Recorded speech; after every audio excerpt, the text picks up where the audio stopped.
Hello, what is up mga mom, sir, ma'am? Ako po si Ralph Cifra, isang visual artist from Manila, Philippines, and today we are going to unbox and review the YOLO Park Optimus Prime AMK Pro Series 20cm model kit.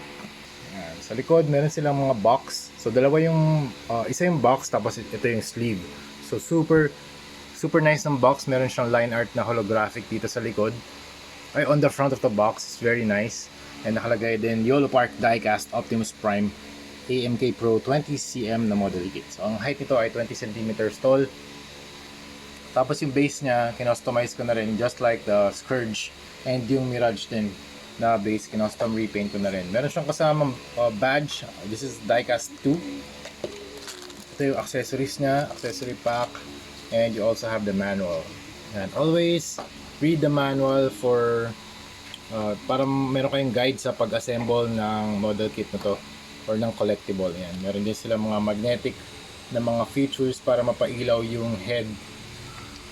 Meron din mga tutorials on how to attach yung stand dun sa crotch part ng Optimus Prime. Ganda rin itong shot na to. Meron siyang inner frame. Tapos pwede nyo i-reattach yung mga armors on this frame. Ang ganda lang niya makita na ganito yung process ng build. Alright, on hand, this is a very nice action or collectible from YOLO Park Optimus Prime from the Transformers hindi siya Rise of the Beast, The Last Night na movie. Grabe talaga, sobrang ganda talaga ng paint application na ginagawa ni YOLO Park sa mga AMK Pro na line, na toy line niya. Grabe, this is like a custom repainted na action figure collectible. Grabe, sobrang ganda. From the hot rod flames na pattern dito sa kanyang chest armor, sa shoulders, and also meron din siyang parang maliliit na symbols or glyphs dun sa sword and dito sa shoulder armor. Pero no, meron siyang mga maliliit na hieroglyphics. Damn, sobrang angas. And the color combination nito ay metallic blue, red, silver, meron din gunmetal and gold. Grabe, ang ganda talaga ng paint job, and also the quality of the plastic is very nice. Tapos meron pa siyang mga die-cast na mga parts sa loob, sa mga inner frame niya. I think yung mga mas malalamig na parts yun, die-cast yun. Ito, I think ito die-cast. Not sure lang, pero kung meron din ako magnet, madedetect natin kung ano yun. Actually ito magnet to. Teka.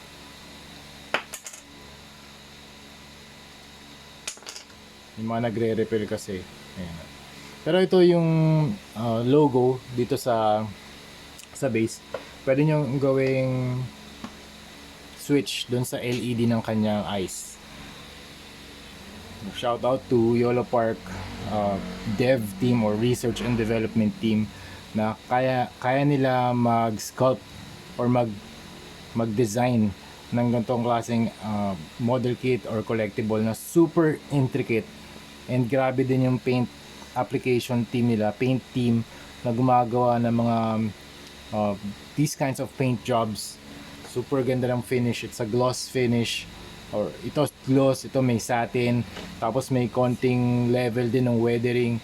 Very nice touch dun sa mga dito sa mga parts na to. May weathering din na silver na dry brushing to give it a more weathered look. And so this Optimus Prime na the Last Night version is a very nice na YOLO Park AMK Pro action figure collectible or model kit pala, sorry. Okay, let's start with the head armor. Ito yung mga pointed na ears niya, tapos meron dito siyang circular na part. Then you also have the battle mask. Actually meron siyang alternate na faceplate. Kaya alabas lang natin. Ito po yung mga extra parts para maging Sentinel Prime si Optimus Prime. Okay? Hindi ko na rin muna to i-equip kasi hindi ko rin mapailaw yung face niya for the LED. Hindi ko rin mapailaw kasi wala akong batteries ngayon.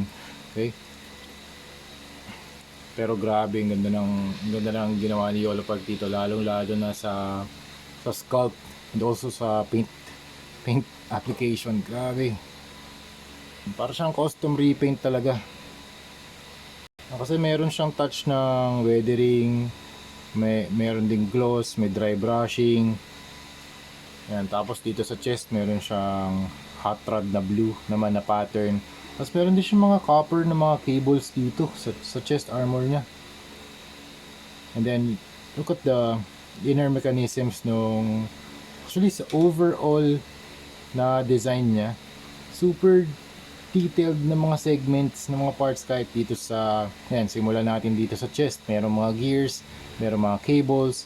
You also have the gold part here, the gunmetal section sa waist, and also to mga front skirts. Very nice to look at, grabe. Ito meron din siyang bicep armor, shoulder armor with a hot rod pattern on it.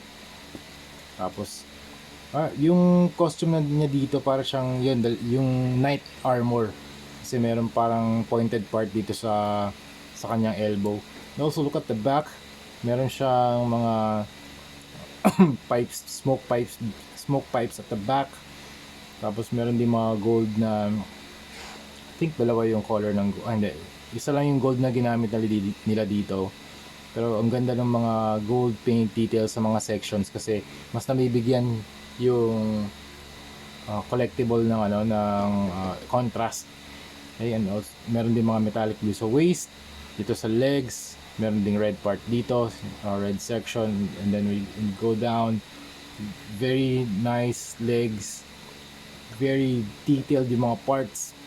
You have the cable, red cable here, dangling down from this part to this part.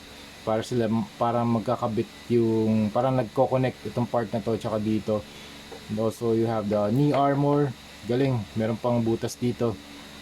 At sa baba meron parang V-shape na gold na segment, tapos meron siyang dot. And dito sa may part na to, sa may legs, meron ding mga hieroglyphics na nakaprint. Tapos din dito sa feet niya meron mga hydraulics. Galing, parang nag-work yung hydraulics. Kasi very practical din yung kasi pag nagde-design ng ganito, iniisip din kung paano magiging functional or paano magiging practical yung design. Hindi lang siya talagang okay mag-design ng Optimus Prime na feet. This is how it works. So kailangan malaman mo rin kung paano nag-work yung mga hydraulics, yung mga parts, yung mga cables, yung mga mag-interconnect na mga segments. Kaya ako natutuwa rin ako sa mga movies ng Transformers kasi nakikita ko rin paano siya nagta-transform. Ganda nung transformation from the vehicle mode into robot mode. So yun, I'm very happy with that. And also the scale and proportion is very nice too. Tapos dito sa kanyang shield, meron siyang circular part dito, area, and then ito yung pointed area. Ganda rin ang pattern ng hot rod na flames all over the armor. So you have the hot rod here, here, here, here, and here. Okay, super nice. And meron din pala dito sa back of the arms. And also yung pinaka-repetitive na niya, na design motif niya, meron siyang mga hieroglyphics around the shield, dito sa feet, and then dito sa swords. The sword is very nice kasi meron siyang hieroglyphics sa blade. Kahit na sobrang liit, kita pa rin, stig, diba?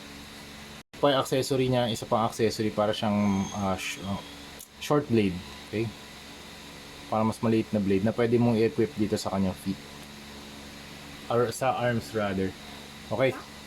Sa iba pa niyang accessories, meron siyang mga alt hands 1, 2, 3, 4, 5, 6. Tapos meron part na to, I think ito para sa shield, para sa mga attachments. Yan, pwede rin tanggalin to, pwede rin pahawak sa kanya sa arms or sa hands pala. Okay, equip muna natin sa likod. Okay. And then dito sa base, actually ang default nito, it's just a gray, flat gray na base. So ang ginawa natin dito, explain ko na lang din. If you want to see the process, meron akong video process nito on how to do this sa Scourge naman. So AMK Pro Scourge na video, meron akong tutorial on how to do how to paint the base na magiging ganito. So first, nag-apply First, nag-apply tayo ng clear coat, tapos black wash, and then dry brush na gunmetal, and then gold paint details sa mga buttons, and then dito sa mga parts na to, meron ding gold, and then ano pa ba? Ayun, yung metallic violet dito sa mga honeycomb na patterns. Tapos naglagay na rin ako ng signature dito. Okay? So yun lang yung gusto ko i-customize dito kasi yung figure na to, grabe, para siyang custom repainted na talaga. Ayoko nang mag-add pa ng any paint application dito sa YOLO Park na AMK Pro series na Optimus Prime kasi parang custom repainted na siya. Ang galing ng paint application team nila para sa paggawa ng paint, ang color paint scheme on how they do finishes, na durable yung paint. Tapos meron pa mga mas maliliit na mga patterns, hot rod red, hot rod blue. Okay, for articulation, head can look up, down, left, right, 360. Tapos yung sword niya pwedeng iikot dito, pwedeng tanggalin muna natin for articulation purposes. Ab crunch pwede, tapos stretch pwede rin. Pwede ba ito mag-rotate? Okay, pwede mag-rotate pero dahan-dahan lang din. Okay, baka mayroong ma-damage. And then shoulders can move out kasi nasa ano naman to, nasa parang hinge, type of hinge. Tapos arms can rotate 360. Arms can move out like that. Tapos double jointed yung elbow, ball joint yung kamay. Shield can also move, can rotate. Tapos front na skirts can move out. Tapos yung legs, grabe yung legs nito. Oh, grabe naman yung kick nito. Ito pa pala yung sa elbow, pwede mo pa pala ma-move to. Yung sa kick naman, ayan, pwede siya mag-kick ng ganyan kataas. Okay? Tapos, pwede mo na ma-bend to. Grabe, ang ganda ng ang ganda ng technology na pwede ma-bend yung knees. Tapos, pag na-expose, seamless pa rin. Kasi nga, ano naman sila, mech type naman sila. Ano? Okay, tapos yung feet naman, na-move from swivel from left to right. Meron din siyang toe articulation. So yun mga ma'am, sir, ma'am, highly recommended ang YOLO Park AMK Pro na Optimus Prime from the last night na movie. Sobrang ganda. Kung mapapailaw ko to, mas maganda to. Pero wala akong battery right now. So kung meron kayong extra batteries, pwede nyo pailawin yung mga copies nyo. Grabe, sobrang ganda. Meron pang very intricate yung sculpt, very nice paint application. Hindi ko na siya kailangan na repaint kasi grabe, para siyang custom repainted na mass produced na collectible from YOLO Park. Super nice. I really appreciate yung paggawa ng mga toys na ganito. Grabe, sobrang ganda. So yan, kung gusto nyo makakuha ng copy nito, punta lang kayo sa YOLO Park sa Shopee. I think this is around 4,500 pesos. So that's it mga ma'am, sir. Thank you very much for watching and see you sa next video. Bye bye.